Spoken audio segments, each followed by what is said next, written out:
urumva nta n'ikibazo gifitemo yanjugunye imbeba rwose yarababaye.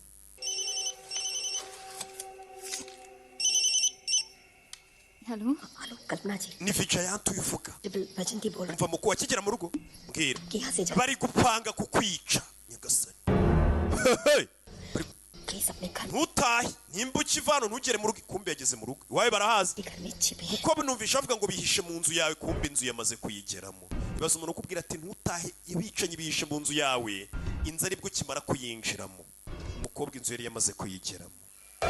dore isura dore ibirenge mu nzu ye. abicanyi inzu bayirimo bari bayigezemo kare nyagasani. umwicanyi ntiyakubwira ngo abana babiri nabishe ariko yabivugaga mu mvugo mbi ngo ni ibyana. wumva ubugome bw'abagabo nta rukundo rw'abana ntibanasenga. matara bigenze bite amatara avuyeho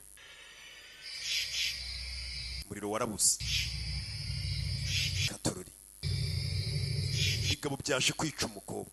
amatara agarukaho gawo kureba umukobwa buri wirengero menya rero wari uyazimije. umukobwa arabuze igabo biri mu nzu ye.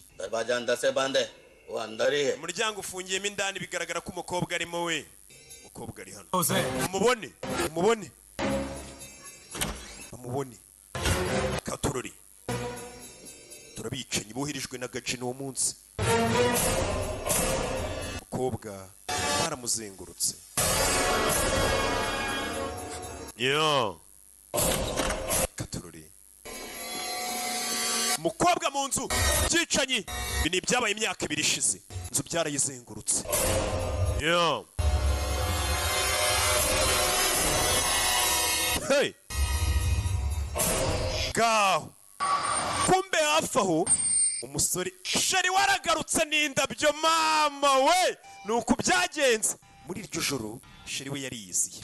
ewana nzaniye urukundo indabyo winaho utazanye ikintu kijya mu nda cyacyo kunywa ni kontaki ndabyo. umusore